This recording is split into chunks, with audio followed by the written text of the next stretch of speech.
I want to talk about trust. It's something that I would imagine a lot of people struggle with, especially, you know, being in certain situations which, can undermine all that we think about as what it means to trust somebody else and to trust ourselves. And that is something that I struggle with on a daily basis. I'm always putting up red flags. There's always caution. I'm very wary of the people that I come into contact with, especially anyone that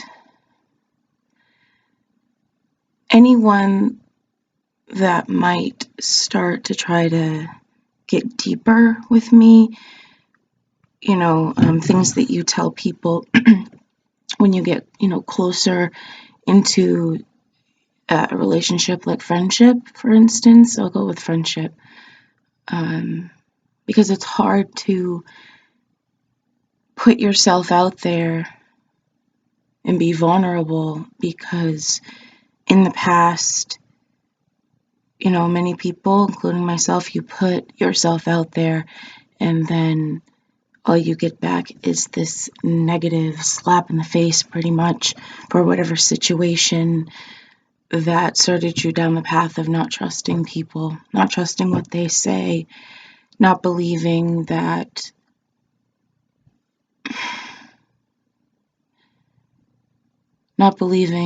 there is at least one person on this earth that you can 100% trust, And when I mean 100%, I mean you would trust this person with your life, with your children's lives. That's the kind of trust I'm talking about, to have that ability to know that no matter what, somebody has your back. And then on the other side of things is trusting yourself with your own life, with your own decisions, with the people that you encounter, the people that you choose to get close to or not get close to. Like what does that represent for you? Where does that come from? What kind of emotions are you feeling? Does it bring up traumatic memories, or is it something that you keep down inside and then it erupts, on some level? Trusting people is hard, especially when you've been burned. Especially when you've been burned over and over and over again. Especially when you try to put yourself out there time and time again. And at the end of the day, or whatever the situation is, a lot of times the only person who's left with you is yourself, or maybe one person, maybe two, that you think you can trust, like in sort of a friendship scenario. I do have a friend that I would trust with my life, but it took me a long time to trust this person and to allow myself to trust this person. But it wasn't like automatically I met this person and I felt, safe and trusted this person. It was over time, over years, actually. So it's been a lot of me recognizing patterns. For instance, if I need to talk to this person, does this person listen to what I'm saying? Does this person respect me? Does this person, give me good advice? Does this person care enough about me and our friendship that this person can be reliable, trustworthy, all that stuff? But patterns over time, and I have found that, my friend has shown that I have no evidence of this person ever giving me a reason to think otherwise. But at first, I didn't know this person, so there was no trust. It developed over time, and for me, that's how it works. I suppose I would rather go slow and figure out, do I want to be friends with this person?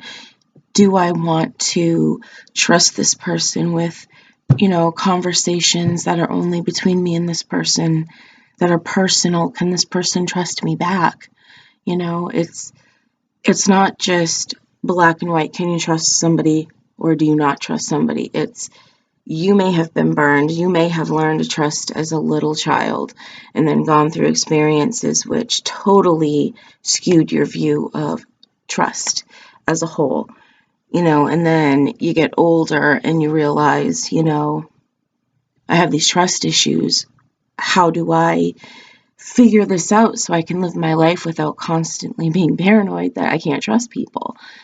So it's a lot of questions. It's a lot of working on yourself, working on what is it about trust that you have a hard time with, and how do you sort that out so you can deal with those issues and then start to work on building up to a place where you feel comfortable in possibly trusting someone with even small things. You want to start small.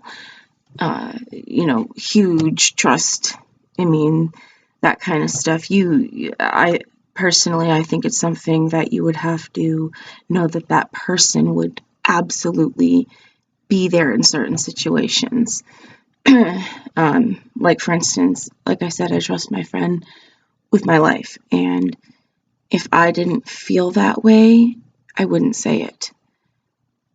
But I will say, this friend is the only friend that I have ever had that I can say this about.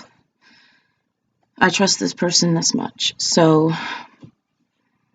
that's saying a lot. It's saying that I've come to a place where, even though it's not a whole bunch of people, I still have trust issues. But it's more about me. It's more about knowing that it's okay to open yourself up and be vulnerable, and whether or not something or somebody tries to intervene in a negative way, knowing that I can still come out of that and trust that there are people out there who are trustworthy. Not everyone isn't trustworthy. We come across a lot of people who aren't, but there are those people who you can trust to the ends of the earth.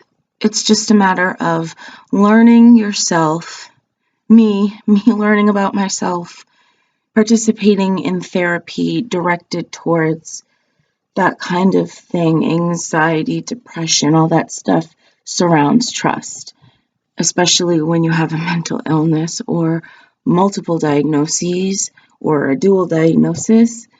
It's very difficult to trust people. And like I said, it's one person. It took a few years of learning about this person and learning about myself along the way. And I know logically it's okay to trust people once you come to a conclusion that you can.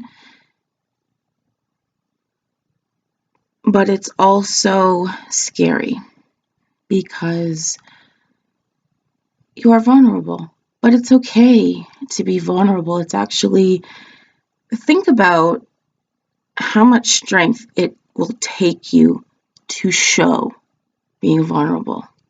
Think about what it takes for you to show that. That is called strength. It's not called a weakness. Sometimes people label it as a weakness, showing feelings or crying about something or trying to overcome these obstacles that are in your way. Trust. the situations that led you to the skewed view of not trusting people. It's important to know that difference and to believe in yourself and to know that it's okay. It's okay to show your emotion. It's okay to acknowledge that you don't trust people, that you don't trust yourself, that there's a huge issue there. And it's also okay to work on that and to learn over time, even if it's one person, knowing that you can do it. It is very difficult, and there's not many people that I trust. You know, I can count on one hand. So I think it's important that, you know, anyone out there who has trust issues, first of all, you're not alone. Second of all, it can be done. You can learn to trust yourself, your judgment, and other people in their judgment over time. Of course, it takes active participation on our part, on my part, your part, but it can be done, and there's nothing to be ashamed of and anything that comes along with that. So that's what I wanted to talk about in this video. I think it's something worth sharing with you guys, and I'm interested in what you guys have to say about it. What are your experiences with trusting people, trusting yourself, losing the willingness to trust, how you overcame that, if you did, if you're still working on it, whatever the situation is. I'm just curious as to how you guys might deal with that situation, how you view the whole thing. This is just my perspective. It doesn't mean that everyone will fall. It's not like a box. So anyway, I have to go. I was just summoned. Okay. Thank you for watching. I love you all, and happy Thanksgiving. I hope everyone is safe and happy, and try to just be grateful for everything that you have, because who knows what's going to happen. Okay, anyway, thank you for watching. I love you all, and have a great holiday, and I will see you later. Bye, guys.